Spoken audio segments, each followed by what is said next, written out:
commended in terms of waiting here for this, this very important rally. I'm a member of the New South Wales Parliament just up the road for the Greens, and we have the luxury of a very robust democracy where people in elected positions, people in the media, aren't suffering from the threat of assassination, and we're able to enjoy peace and democracy in this country to say what we like, when we like. So I applaud you today for coming out with your banners in a show of force for the rights of the people who are oppressed in Sri Lanka at this point in time. I would like, before I start, to just pay my respects to all victims of Sri Lanka's civil war. Over 25 years, we've wasted so much in life and opportunity due to the vices of extremism, discrimination and racism. And today, on a day that the nation celebrates its birth, there should be a time to initiate a commitment to human rights and human potential, not a celebration of military strength.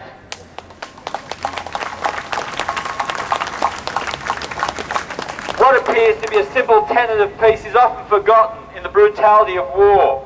Military solutions to a political challenge are not a pathway to peace, are not the way toward prosperity and freedom of the human spirit.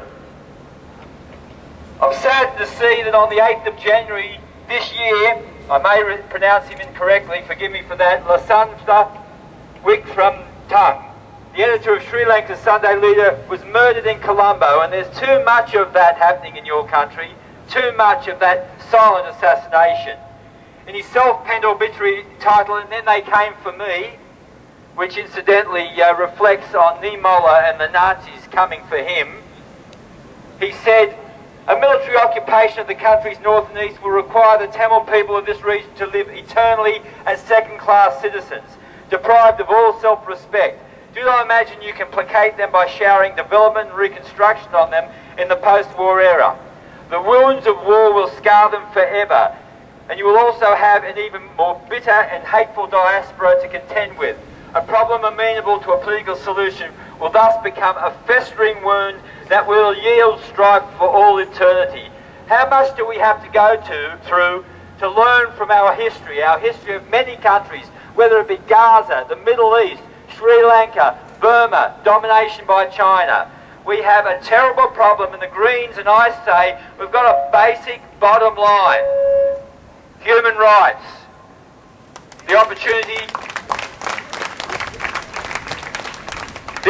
to live in peace, to receive medicine, shelter, aid, that people aren't disappeared, that people have a right to speak out. And I'm so glad to see that you're doing this today, to be able to speak out. I won't speak much longer.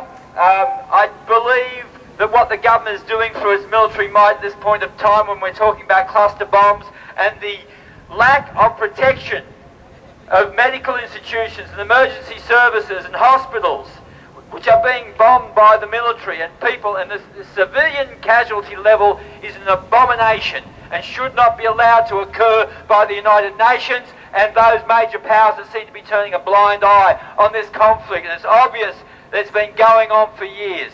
I was in Sri Lanka, coincidentally, I arrived the night that the tsunami hit. I was on the beach when the tsunami hit, and I survived because, you might see by my attire, I'm an Australian surfer. But many people in the area died because of that.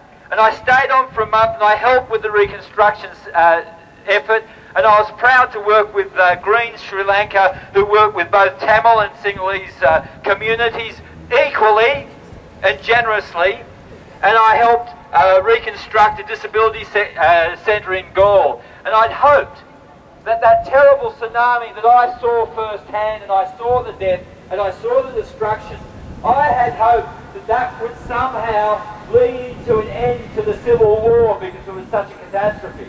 And it's a tragedy that the nation's leadership have allowed this to resurrect, this ugly civil war that is destroying innocent civilian populations. So the Greens support you in your human rights effort. We support you in your quest for self-determination, and please, let's work on that in places where we have the opportunity with peace in our heart to go out and scream loud to be heard by the international community. Thank you.